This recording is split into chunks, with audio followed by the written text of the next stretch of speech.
تو اللہ پہ اعتماد کرو. لوگوں نے مجھے یہ بھی کمنٹس کیے ہوئے ان ولاگس میں نا, نیچے کمنٹس چل رہے تھے, میں پڑھتا ہوں لوگوں کے کمنٹس بہت دفعہ, خاص طور پہ جو نیگیٹو کمنٹس ہو نا وہ تو لازمی پڑھتا ہوں, مجھے پھر اس کا جواب دینا ہوتا ہے کہ مفتی صاحب آپ نے لوگوں کو یہ بتایا ہوا کہ رزق دینا کس کا کام ہے؟ اللہ کا کام. تو اللہ جب ہی دیتا ہے نا جب اپنی عقل بھی استعمال کرو. یہ مجھے سمجھا رہے ہیں. تو عقل کا تقاضا یہ ہے کہ تنخواہ کم ہے, بچے زیادہ ہیں, تو یہ آپ کی اپنی حماقت ہے. ایسے رزق کا اللہ نے وعدہ بولو نہیں کیا. یہ جو فلسفہ پیش کیا ہے نا یہ اپنا فلسفہ ہے. جب اللہ نے رزق کا وعدہ کیا ہے تو اس میں اللہ نے یہ نہیں کہا کہ جس کی تنخواہ کم ہوگی بچے زیادہ ہوں گے تو اس کے رزق کا وعدہ نہیں ہے. یہ ضروری ہے کہ تنخواہ زیادہ ہو بچے کم ہو تو رزق کا وعدہ ہے. ایسا کچھ بھی نہیں ہے. اور ویسے بھی جب کوئی دلیل دے رہا ہو نا تو بعض دفعہ دلیل اسی پہ پھیر دی جاتی ہے. دنیا میں مجھے ایک بات بتاؤ, مالداروں کے ہاں بچے کم ہوتے ہیں یا غریبوں کے ہاں؟ مالداروں کے, جن کے پاس بے تحاشا روزی ہوتی ہے. جتنا پیسہ آئے گا بچوں کا ریشو اسی حساب سے کم. یہاں تک کہ جو قومیں ترقی یافتہ ہیں ان میں بچوں کا ریشو اور زیادہ کم ہو گیا ترقی کے بعد. اس کا مطلب یہ ہوس ہے, یہ رزق کی بات نہیں ہے, یہ پلاننگ نہیں ہے, یہ کیا ہے؟ ہوس. غریب آدمی میں دولت کی ہوس کم ہوتی ہے تو وہ نسل نہیں روکتا کہ یار میں نے بھی ٹکڑے کھا کے گزارا کر لیا, بچے بھی گزارا کر لیں گے. دولت میں من میں ہوس زیادہ ہوتی ہے, اس کو بچانے کی فکر زیادہ ہوتی ہے. ہمارے حضرت فرمایا کرتے تھے جس کے پاس جو چیز ہوتی ہے اسی کے دل میں اس کا عشق ہوگا. جب دولت آتی ہے اور دین نہ ہو ساتھ میں, دنیا کو مسافر خانہ نہ سمجھے, تو دولت کی محبت نہیں, محبت سے اوپر کی چیزیں لالچ اور ہوس وہ آ جاتی ہے ساتھ میں. جتنا دولت, جتنی دولت زیادہ بچوں کا ریشو اتنا ہی کم. وہ زیادہ اپنی دولت کو بچا رہا ہے. یقین نہ آئے تو یورپ میں جاؤ, وہاں بچے پیدا ہونے پر گورنمنٹ الاؤنس دے رہی ہے, گورنمنٹ کہہ رہی ہے ہم بچے پالیں گے آپ کے. انگریز پھر بھی پیدا نہیں کر رہا کہ میں ایک روٹی بھی, ایک دفعہ تو مجھے بسکٹ کھلانا پڑے گا نا چائے میں ڈبو کے, وہ بھی نہیں پلاؤں گا. میرا پیسہ کس کا ہے؟ میرا ہے. تو یہ ہوس ہے یا نہیں ہے؟ اس کی بیس رزق نہیں ہے, اس کی بیس ہے لالچ, ہوس, اپنی دولت پہ سانپ بن کے بیٹھنا. اور اسلام آپ کو اپوزٹ لے کے جاتا ہے, کھلانے والے بنو, نکاح کر کے بیویوں کو بھی کھلاؤ, بچے پیدا کر کے بچوں کو بھی کھلاؤ. اللہ هو المعطی وانا القاسم, حدیث میں آتے اللہ دیتا ہے اور ہم کیا کرتے ہیں؟ بانٹتے ہیں اس کو. تو یہ جو لبرل لوگ ہیں نا یہ اسلامی تعلیمات سے 180 ڈگری پہ چل رہے ہیں, بالکل 180 ڈگری پہ. آپ کہہ سکتے ہیں مفتی صاحب یورپ آنے کے بعد کیا بچوں کا ٹاپک لے کے بیٹھ گئے, کبھی اسلام کی بات بھی کر لیا کرو. تو میں کیا تورات اور میں کس کی بات کر رہا ہوں آپ کے سامنے؟ اسلام کی بات ہی کر رہا ہوں. جو تباہی ہمیں نظر آ رہی ہے نا وہ بہت خطرناک ہے, وہ جو نظر آ رہی ہے.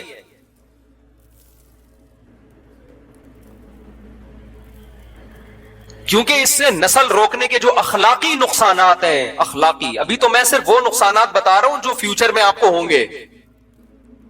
جو اخلاقی نقصانات ہیں وہ اتنے ڈینجرس ہیں کہ آپ کی روح کانپنے لگے. کیوں؟ جب نسل نہیں چاہیے تو پھر جلدی شادی بھی بولو نہیں چاہیے. کیونکہ آج کل ایجوکیشن کو مسلط اتنا کر لیا ہے کہ بھائی شادی کریں گے تو پڑھیں گے کیسے, بچہ ہو گیا تو پڑھیں گے کیسے.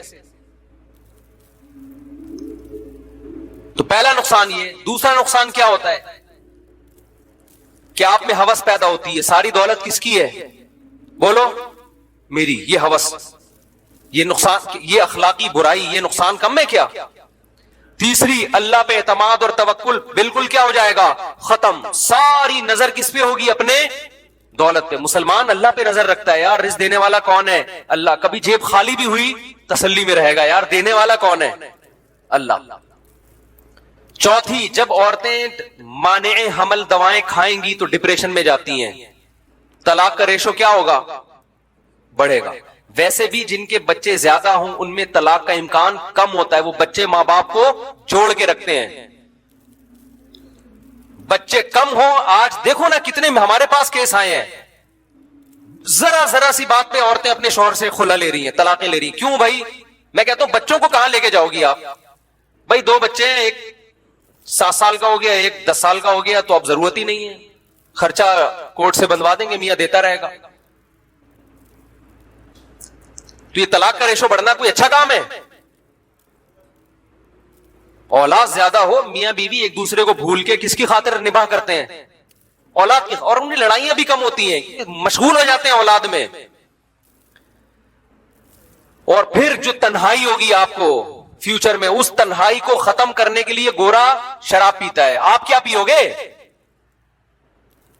وہ نشہ کرتے ہیں، آپ کیا کرو گے؟ آپ بھی پھر آ جاؤ نشے کے اوپر. یہ تو میں نے چند بتائے، ورنہ اس کی گہرائی میں جائیں تو اتنے زیادہ ہیں کہ آپ کی سوچ ہوگی. سارا سیٹ اپ کی ایسی کی تیسی.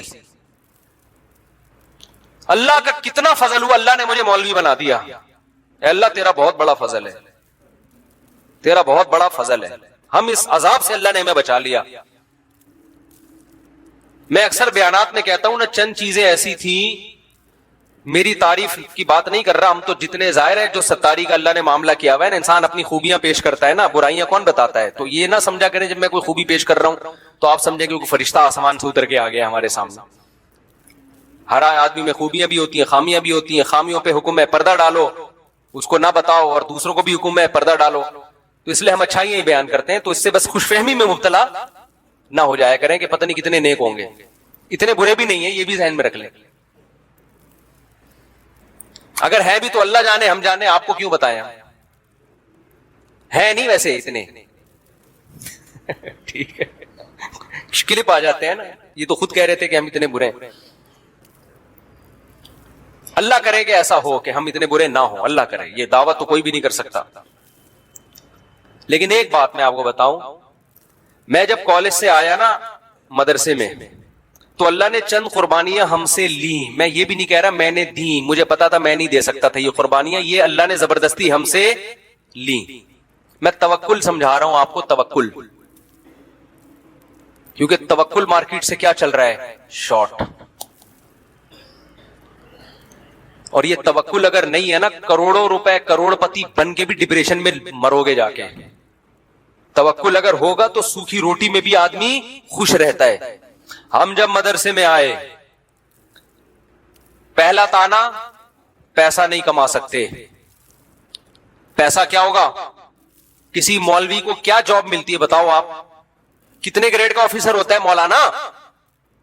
کچھ بھی نہیں ہوتا. نمبر 2، سفر نہیں ہو سکتا. ملا کی دوڑ مسجد سے گھر تک. اللہ نے دل میں یہ بات ڈالی، کوئی بات نہیں. ایک دن ویسے ہی دنیا سے، مجھے سفر کا اتنا شوق تھا، میں پاکستان نیوی میں صرف اس لیے جانا چاہتا تھا کہ میں دنیا میں ٹریولنگ کروں. میرے والد صاحب نے بہت ٹریولنگ کی تھی. سی ڈی سی بنوائی، اولاد میں ٹرانسفر ہوتی ہے نا، میرے یہ ہو سکتی تھی ٹرانسفر. اللہ نے وہ قربانی ہم سے دلی کہ ملا کی دوڑ کہاں تک؟ بولو، مسجد تک. ہم نے کہا چلو مسجد تک ہی رہیں گے. اصل کیا ہے؟ آخرت ہے. کیونکہ ہم تو اب مولاناؤں کو دیکھ رہے تھے مسجد سے گھر، گھر سے مسجد، بیچارے دین کی خدمت کر رہے ہیں. اللہ ہم سے خدمت لے لے. تیسری چیز تنہائی. سارے کالج اسکول کے دوست کیا ہو گئے؟ بولو نا، چھوٹ گئے. جن کے ساتھ اسنوکر کھیلتے تھے وہ نہیں ہوتا یہ والا. میں جب ایک دن ڈریم ورلڈ میں گیا تو وہاں یہ والا کھیل رہا تھا نا، ابھی تو نام بھی نہیں پتا. وہ فٹ بال نہیں ہوتا، یوں یوں کرتے ہیں. تو میں بڑا اچھا کھیل رہا تھا. انہوں نے کہا یار آپ مولوی ہو کے بڑا ٹائٹ کھیل رہے ہو. ہم نے کہا یار ہم نے شارع فیصل پہ بہت کھیلا ہے، ہمارے کزن تھے، دوستیاں تھیں، یہ کھیل رہے ہوتے تھے نا. اور بھی پتہ نہیں کیا کیا. کرکٹ بہت کھیلا ہے، فٹ بال کھیلا ہے، ہاکی کھیلا ہے. پنجاب میں کھیلا کو کھیلی بولتے ہیں گیم کو، اصل میں لفظ یہ سارے مذکر ہیں. کرکٹ کھیلا جاتا ہے، کھیلی نہیں جاتی. لیکن اب پنجاب میں کیونکہ آبادی ان کی زیادہ ہے، تو جس کی آبادی زیادہ ہوتا ہے پھر کلچر اسی کا چلتا ہے مارکیٹ میں، زبان بھی اسی کی. تو وہ پنجاب والے مذکر کو مؤنث کر دیتے ہیں، تو کہتے ہیں کرکٹ کھیلی. تو اب سب کے اردو اسپیکنگ بھی کھیلی بول رہے ہیں. خیر ہے، یہ کوئی اتنی بڑی بات نہیں ہے. لیکن اصل جو اردو کا لفظ ہے کرکٹ کھیلا جاتا ہے، کھیلی نہیں جاتی. تو خیر، تنہائی. سارے دوست مارکیٹ سے کیا ہو گئے؟ کیونکہ سر پہ ٹوپی آ گئی اور سر کے بال غائب ہو گئے.